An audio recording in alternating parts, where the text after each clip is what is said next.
nada mais, nada menos que a capacidade de influenciar. No final do dia, ser líder pressupõe influenciar ou mover pessoas. Conforme já terá dito John Maxwell, a liderança baseia-se na capacidade de mover as pessoas para alguma direção. Toda vez que movemos as pessoas para uma direção, então estamos a influenciar. E isto é que é realmente liderança. Mas a liderança por si só, ela não deve ser simplesmente mover. Ela deve ser mover as pessoas com um propósito, que é a razão do porquê deste movimento. Se eu vou me mover de um lado ao outro, eu preciso saber o porquê deste movimento. A isto podemos buscar exemplos bíblicos. O próprio Jesus Cristo, ele trouxe um propósito que moveu os seus discípulos à realização do mesmo propósito. Quando ele disse: quem quiser seguir a mim, deve renunciar a si mesmo dia após dia e seguir-me. O que pressupõe que, para que possamos mover as pessoas, existem sacrifícios. O líder deve ter a capacidade de identificar, a realização do sonho dos seus liderados dentro do seu próprio sonho. Repare que Jesus realizou o seu próprio sonho, mas dentro do seu próprio sonho, os seus liderados também realizaram os seus próprios sonhos. Mais do que teorias, no final do dia, o que nós queremos na liderança é resultados. Costuma-se falar muito sobre o chefe é a má pessoa, o líder é a boa pessoa. Nos dias de hoje, eu tenho pregado a possibilidade de que não existe uma má pessoa dentro de um chefe. Não existe uma boa pessoa dentro de um líder. O que existe são apenas perfis. O que existe, na verdade, é o poder pessoal e o poder posicional. Por exemplo, é importante que hajam chefes. O chefe é o quê? Chefe é um posicionamento hierárquico dentro da organização. Eu sou chefe do departamento. É normal, tem de haver chefes. O que vai haver de diferente é o bom líder e o mau líder. Não pressupõe que quem é chefe automaticamente já é uma má pessoa. No final do dia são os resultados. Se for o indivíduo que lidera a base da ética, a base do propósito e tem um legado, esta pessoa é um bom líder. Se lidera a base do autoritarismo, da arrogância, no final do dia não tem resultados, não tem empatia, então esse é um mau líder. No final, só há bom líder e mau líder. Não existe aquela história que nos venderam na internet de que o chefe não presta e o que vale é o líder. Não. Existem bons líderes e maus líderes.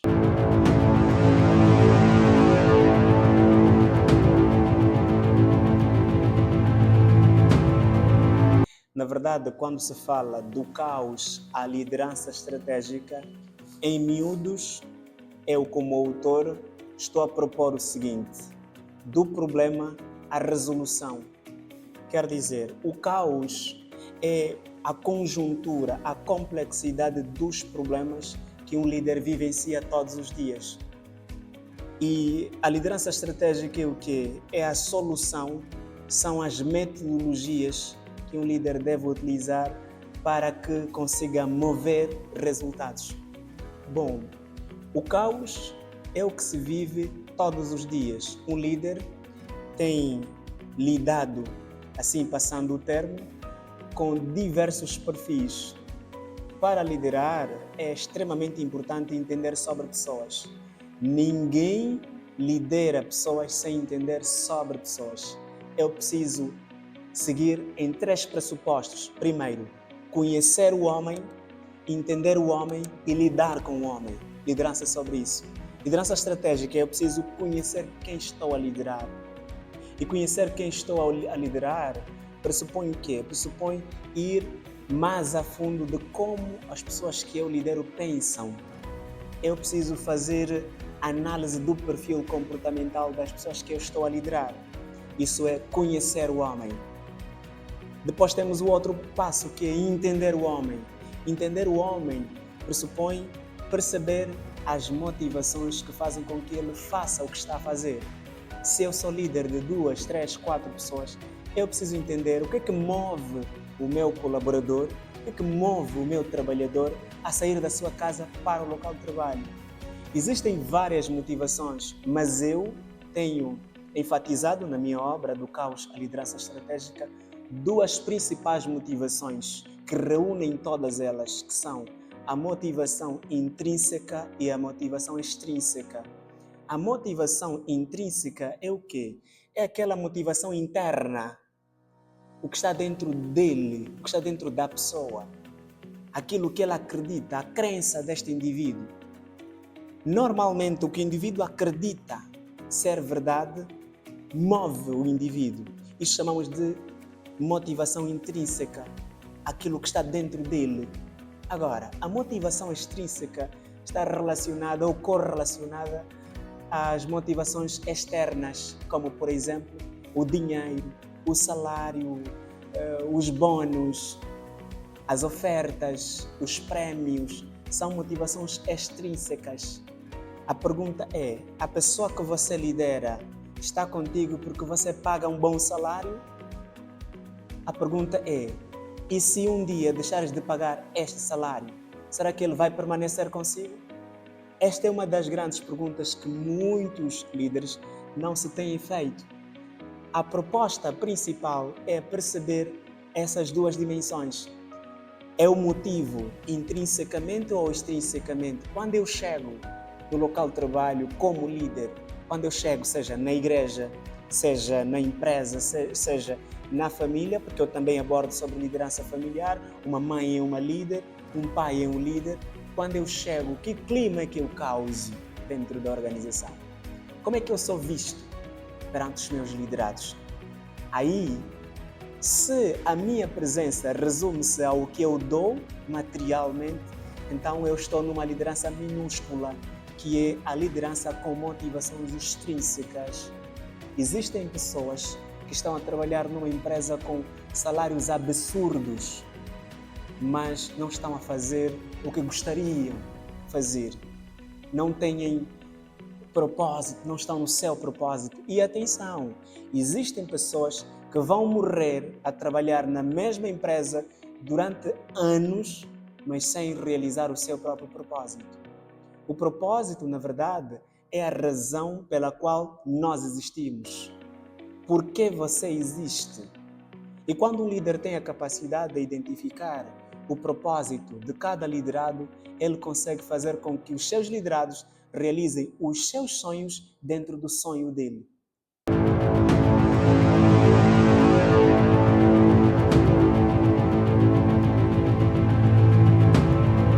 Na verdade, a descoberta do propósito é uma tarefa muito complexa, mas há passos próprios.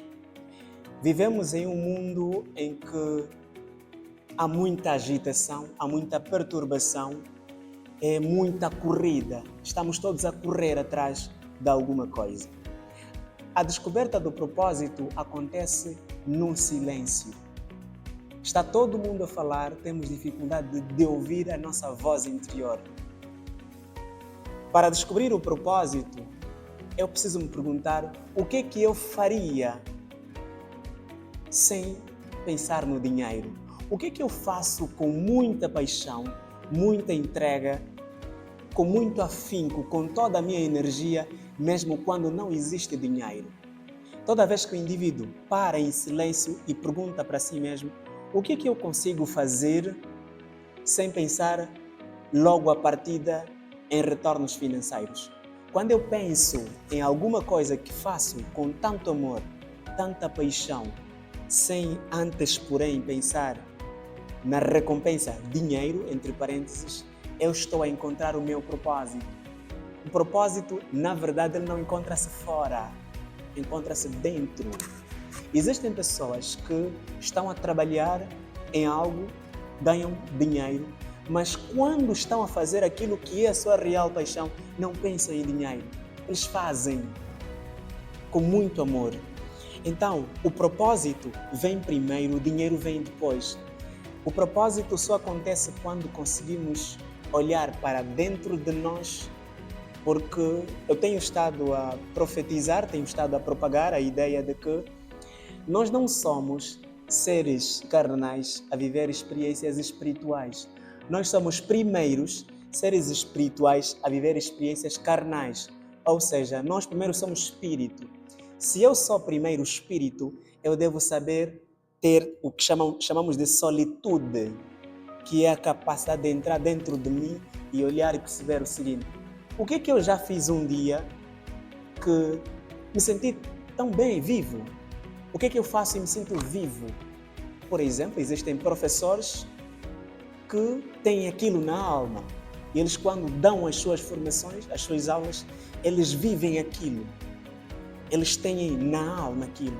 Mas existem alguns professores que eles não têm isso na sua alma. Existem médicos que fazem o trabalho da medicina sem pensar ainda no final do mês.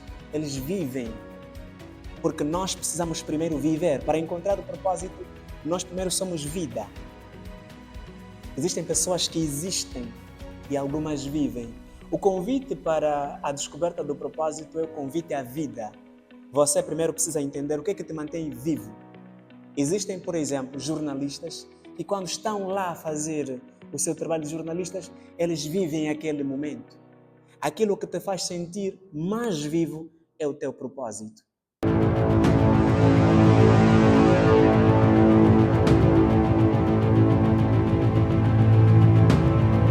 O mundo mudou, os contextos mudaram. Por essa razão, as pessoas também estão a mudar. Ou seja, as pessoas que existem durante esses últimos 10 anos não são as mesmas pessoas que tivemos há mais de 20 anos atrás. Ou seja, nós temos pessoas diferentes, com expectativas diferentes e motivações diferentes. O que é que leva com que as pessoas estejam mais no caos do que na liderança estratégica? Eu, quando falo sobre liderança, não estou a falar o líder é aquele que tem cargo, não. A liderança é muito fora disto. As pessoas encontram-se no caos porque não conseguem liderar a si mesmas. Quando o indivíduo não consegue liderar a si mesmo, não consegue vigiar os seus próprios pensamentos, não consegue vigiar as suas próprias emoções, então ali estamos diante do caos. Hoje estamos todos a correr. Todos estão a correr para se realizar. Todos querem ser alguma coisa. Só que nas motivações da busca do querer ser alguma coisa, as pessoas acabam encontrando outras motivações. Ou seja, procuram as coisas que querem em lugares errados. Por essa razão, os resultados não acontecem. Eu tenho estado a falar muito, para isso gosto muito de falar sobre o especialista, o economista Vilfredo Pareto, que escreveu A Lei de Pareto, que é a famosa Lei 80/20 ou 20/80, que diz o seguinte: 20% do seu tempo te vai dar 80% dos teus resultados. Ou seja, o indivíduo que está a buscar por alguma coisa deve necessariamente empenhar 20% do seu próprio tempo. Por exemplo, se eu quero me tornar um bom advogado, ou quero me tornar um bom orador, quero aprender a me comunicar com excelência, eu preciso dedicar o 20% do meu tempo, todos os dias. Eu preciso calcular. Se observarmos muito bem, nós temos 8 horas produtivas durante o dia. O ser humano, cientificamente, tem 8 horas produtivas. Por essa razão, o mundo corporativo diz que o normal é trabalhar 8 horas. Então, se eu tenho 8 horas para efetivar as minhas energias, eu devo calcular qual é o 20% das 8 horas. Se calcularmos, segurarmos numa calculadora, 20% do meu tempo é equivalente a 1 hora e 30 minutos. Quer dizer que eu tenho 1 hora e 30 minutos por dia para me dedicar naquilo que eu realmente quero. Por exemplo, quero me tornar alguém que comunica com excelência. Eu quero ter uma oratória a nível, uma oratória à altura, uma presença de alta performance. Eu devo imprimir 1 hora e meia todos os dias a treinar sobre a oratória, ler sobre a oratória, entender sobre a oratória, me conectar com pessoas que percebem sobre a oratória. Isto é que vai fazer com que eu tenha os 80% dos meus resultados naquilo no qual eu estou focado. Então, para evitarmos o caos, o convite ou o chamamento que eu faço nesta abordagem é que precisamos empenhar 20% do nosso tempo, 20% das nossas ações naquilo que realmente queremos. Maslow fala muito sobre essa questão da pirâmide das necessidades. A pirâmide de Maslow, que é a famosa pirâmide das necessidades, Maslow afirma categoricamente de que o indivíduo que ainda não realizou seu propósito deve fazer aquilo que é importante fazer.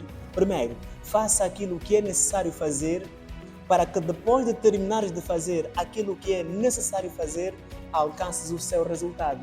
Ou seja, as primeiras necessidades básicas do ser humano é o comer e beber água. O indivíduo deve resolver primeiro questões básicas. Eu vou trabalhar para um objetivo primordial: comer e beber água. Depois de eu resolver o comer e beber água, enquanto eu estou a resolver o comer e beber água, também estou a realizar o meu propósito. É difícil viver uma vida sem propósito, pois acabamos experienciando resultados, digamos, muito trágicos. Isso acontece muito nas famílias, acontece muito nas empresas, acontece muito na convivência humana. Existem mulheres que elas sozinhas já tinham uma boa caminhada, estavam a caminhar bem, independentemente. Mas daí conectaram-se a alguém que não está alinhado ao propósito. A pessoa com quem você se conecta vai ditar parte dos teus resultados. Ou seja, o que você é hoje, o que você tem hoje, é fruto, digamos, o que você tem hoje é fruto das pessoas com quem você se conectou, dos lugares em que você frequentou e dos lugares que você próprio criou. Existe um lugar que foi criado em que nós nos encontramos e existe um lugar em que nós próprios criamos, que é aquele lugar imaginário. Nós construímos um mundo nosso. Se você criar um mundo, neste mundo, tentares viver naquele mundo, você vai atrair pessoas ligadas ao que você pensa. Se a mulher que sozinha estava a caminhar bem, depois de casar começou a fracassar, pressupõe que conectou-se a alguém que não é, digamos, a pessoa indicada ao seu propósito. Ou seja, essa conexão tornou-se uma conexão falhada. Por esta razão, quando estamos já na descoberta do nosso próprio propósito, precisamos identificar quem deve estar neste barco na nossa caminhada. Existem pessoas que só fracassaram porque se conectaram a pessoas fracassadas. Pessoas fracassadas, na verdade, não se refere a pessoas que do ponto de vista material falharam. São pessoas que do ponto de vista espiritual são pobres, são pessoas que do ponto de vista emocional são pobres. A pobreza espiritual é das piores pobrezas que já existem na face da Terra. Quando o indivíduo é pobre espiritualmente, simplesmente vai materializar isso no mundo real. Do jeito que é no mundo real, assim é no mundo espiritual. Nós criamos o nosso próprio mundo e vivemos a realidade daquilo que nós construímos.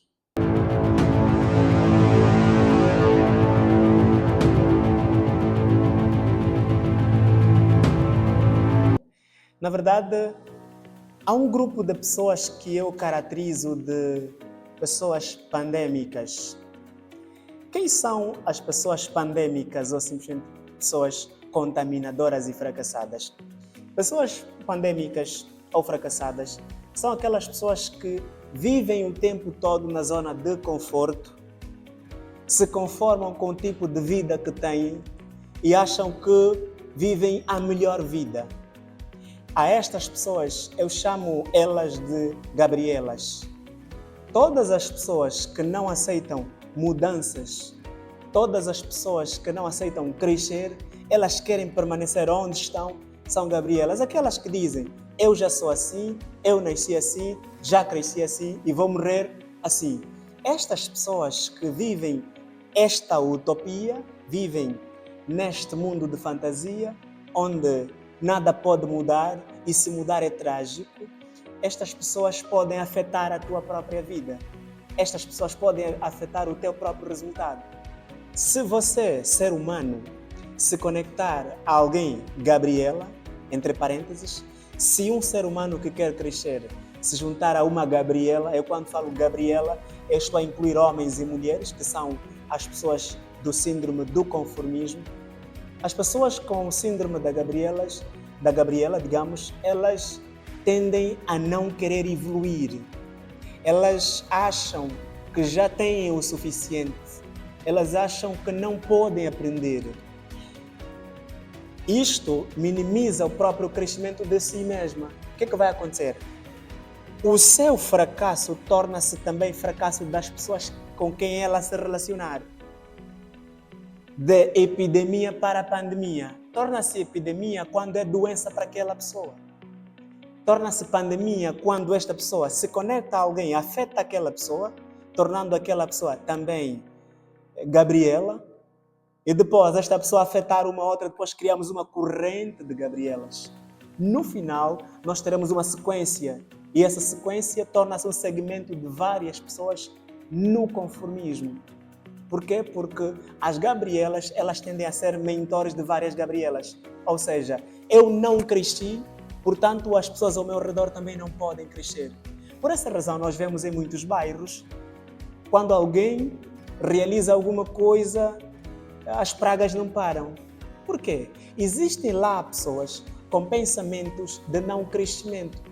Já que eu não cresci, quem ao meu redor quiser crescer, eu me torno a pedra de tropeço.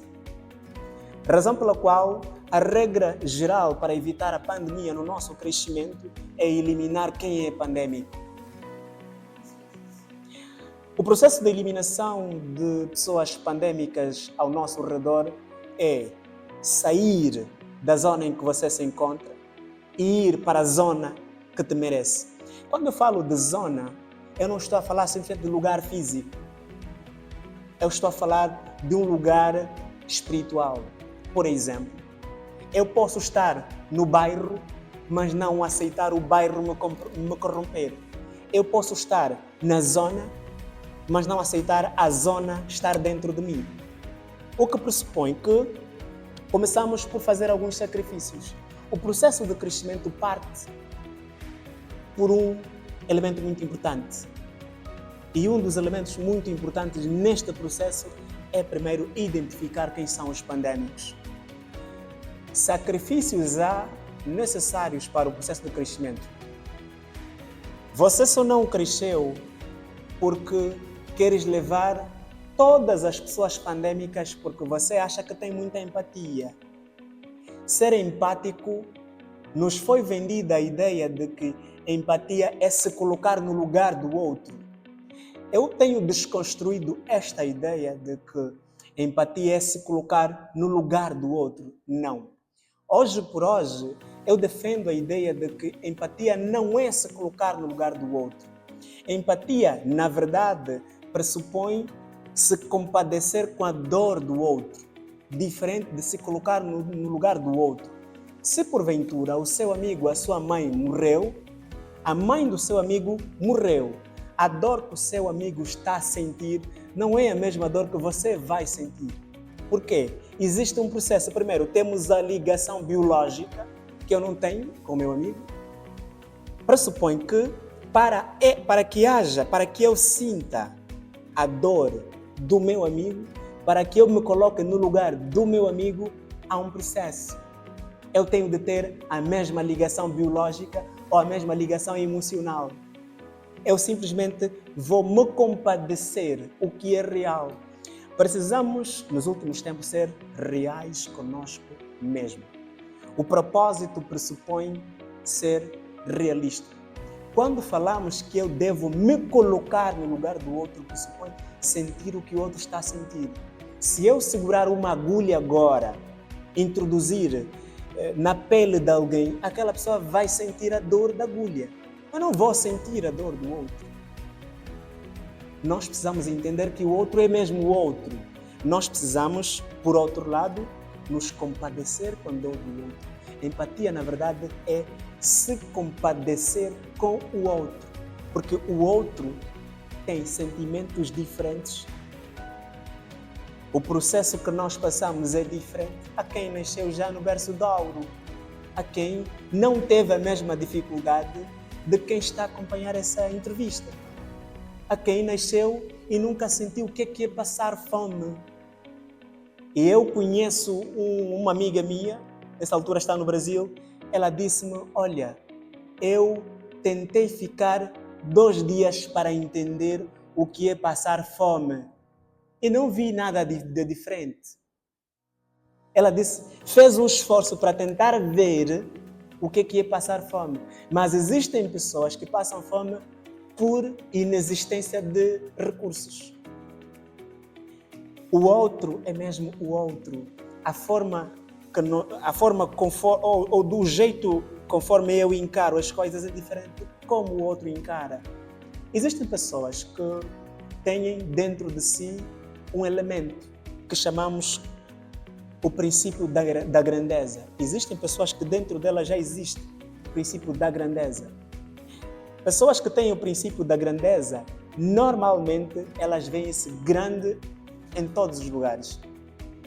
E voltando à questão que foi colocada, para eliminar pessoas pandêmicas é um sacrifício. Quem quiser crescer, automaticamente deverá fazer o sacrifício de largar pessoas, deixar lugares, deixar memórias. Não é possível você conseguir coisas novas se não desfizeres de coisas velhas. Não é possível se tornar grande se você não começar a eliminar coisas pequenas que atrapalham o teu crescimento. O que acontece nos últimos tempos? As pessoas querem coisas novas, mas estão ocupadas com coisas velhas. O processo de crescimento pressupõe deixar para trás tudo aquilo que não te leva para a frente. Se o que não te leva para a frente são pessoas ou algumas pessoas, elimine ou limite. Se o que não te leva para a frente são certos lugares, evite aqueles lugares. Porque permanecer naqueles lugares ou no ciclo daquelas pessoas que não te levam para a frente significa condenar-se à tua própria sepultura. Ou seja, você próprio passas a te tornar o diabo de ti mesmo. Eu, quando falo sobre o diabo de ti mesmo, eu não estou a falar numa perspectiva religiosa, é mesmo numa perspectiva de interação social. Os relacionamentos humanos definem, muitas vezes, o que nós vamos conseguir ou deixar de conseguir. Conforme estava a dizer, existem homens que, no processo de crescimento, tinham sucesso. Eles estavam bem, conseguiam realizar os seus próprios sonhos. Mas foram se conectar a pessoas com pensamentos muito para baixo. Estás a ver aquele amigo que te diz que isso não é possível? Olha, já tentamos, isso não vai dar certo, isso não adianta, isso não tem solução, essa formação não adianta. Olha, mais curso, mais formação, está a gastar seu tempo.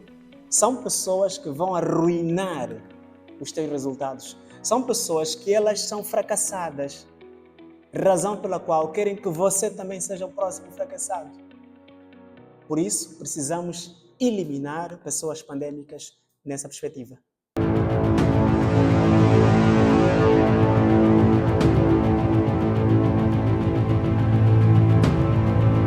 A fórmula secreta para liderar pessoas, e gostava de enfatizar, eu sou o primeiro angolano na história de Angola a criar uma fórmula matemática de gestão para liderar pessoas.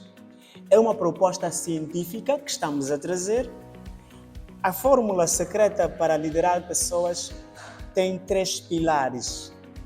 Os 3 pilares principais são PEL, que quer dizer PEL, propósito, estratégia e legado.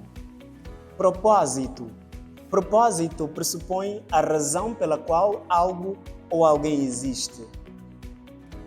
O propósito, na verdade, é o porquê que te move. Ou seja, é a razão mais profunda de estares a fazer o que estás a fazer. O propósito não é o que estás a fazer. O propósito é por que estás a fazer. Isso é o propósito. E pressupõe estratégia. Estratégia quer dizer quais metodologias ou quais caminhos estás a utilizar para que o seu propósito seja uma realidade. Não é possível você alcançar o propósito ou atingir o propósito sem utilizar estratégia. Os caminhos que você utiliza é que vão definir o teu propósito. E depois temos o L. L pressupõe legado. O legado, na verdade, é aquilo que está enraizado dentro das pessoas, o que você quer deixar nas pessoas, a marca indelével que vai ficar nas pessoas e vai começar a florescer dentro das pessoas. O legado é aquilo que cresce dentro das pessoas. O legado pressupõe como você gostava de ser lembrado. Como você gostava de ser lembrado aqui, na presença, e como você gostava de ser lembrado na ausência. Ou seja, como as pessoas vão lembrar de você. A imagem que você traz ou a mensagem que você deixa. O PEL, matematicamente, o PEL, trouxemos ali como ciência, na proposta científica, num cálculo. É importante que eu saiba calcular, e no livro faço questão de ensinar a calcular. É importante calcular o meu propósito. Eu tenho de saber até que nível o meu propósito é claro. E os números, eles falam por si só. Nas mentorias, o PEL é calculado por números. E depois, estratégias. Até que ponto os meus métodos são claros e visíveis. E legado. Até que ponto o meu legado está a ser patente nas pessoas ou nos lugares em que eu passo. Se eu criei um negócio, este negócio que eu criei, qual é o impacto que está a deixar? Qual é o perfume? Qual é a marca que deixa? Será que quando eu chego sou esquecido imediatamente? Quando eu sou esquecido imediatamente, em qualquer lugar, pressupõe que o meu legado não é visível. Existem pessoas, para clarificar, existem pessoas vivas que, do ponto de vista espiritual, já estão mortas. Tenho levado uma abordagem muito pesada nesta dimensão. Por quê? Porque existem pessoas que elas só estão aqui, mas não marcam presença. E a presença está relacionada ao seu posicionamento, está relacionada, portanto, ao que você transparece, ao seu alcance.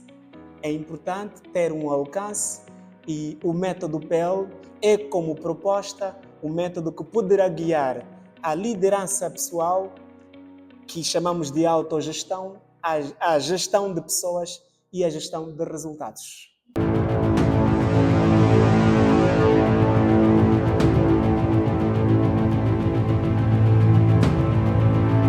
A criação deste método inspirei-me em vários fracassos que eu tive como líder. Fracassei mais de 35 vezes como líder. Já tive vários projetos falhados. E em conversa com muitos liderados, eu encontrei questões comuns. O método PEL, ele surge nas seguintes perspectivas.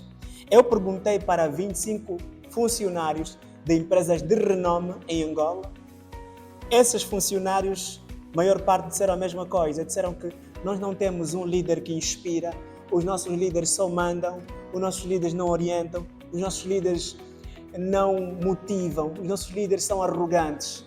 E em conversa também com pelo menos 25 líderes, muitos deles disseram que os meus liderados não cumprem o que eu oriento, os meus liderados só fazem quando são orientados, não têm um sentimento de proatividade.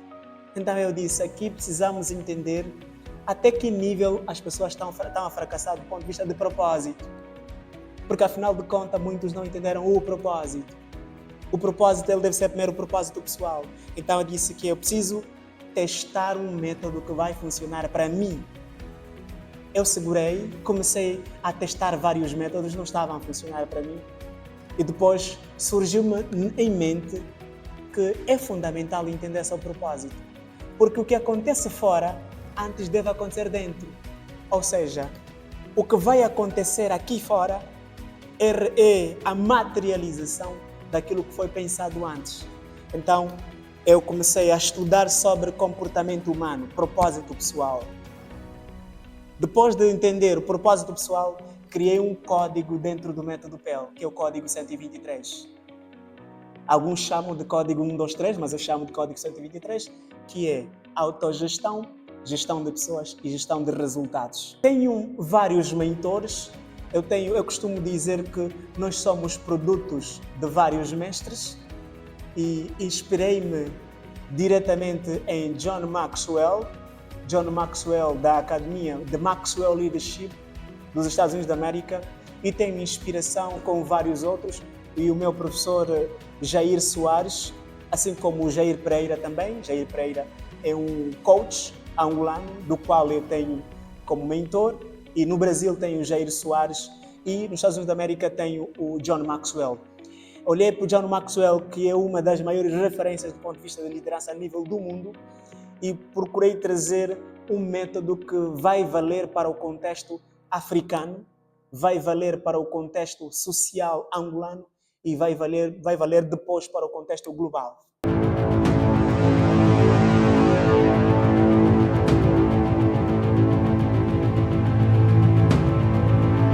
A mensagem que eu deixo para todos que estão a acompanhar este programa, gostava de dizer que quando quiseres começar alguma coisa, comece. Mas comece identificando o que você tem, onde você está, com quem você está e quem está contigo na caminhada. Ou seja, existem pessoas que estão contigo, mas não estão misturados contigo.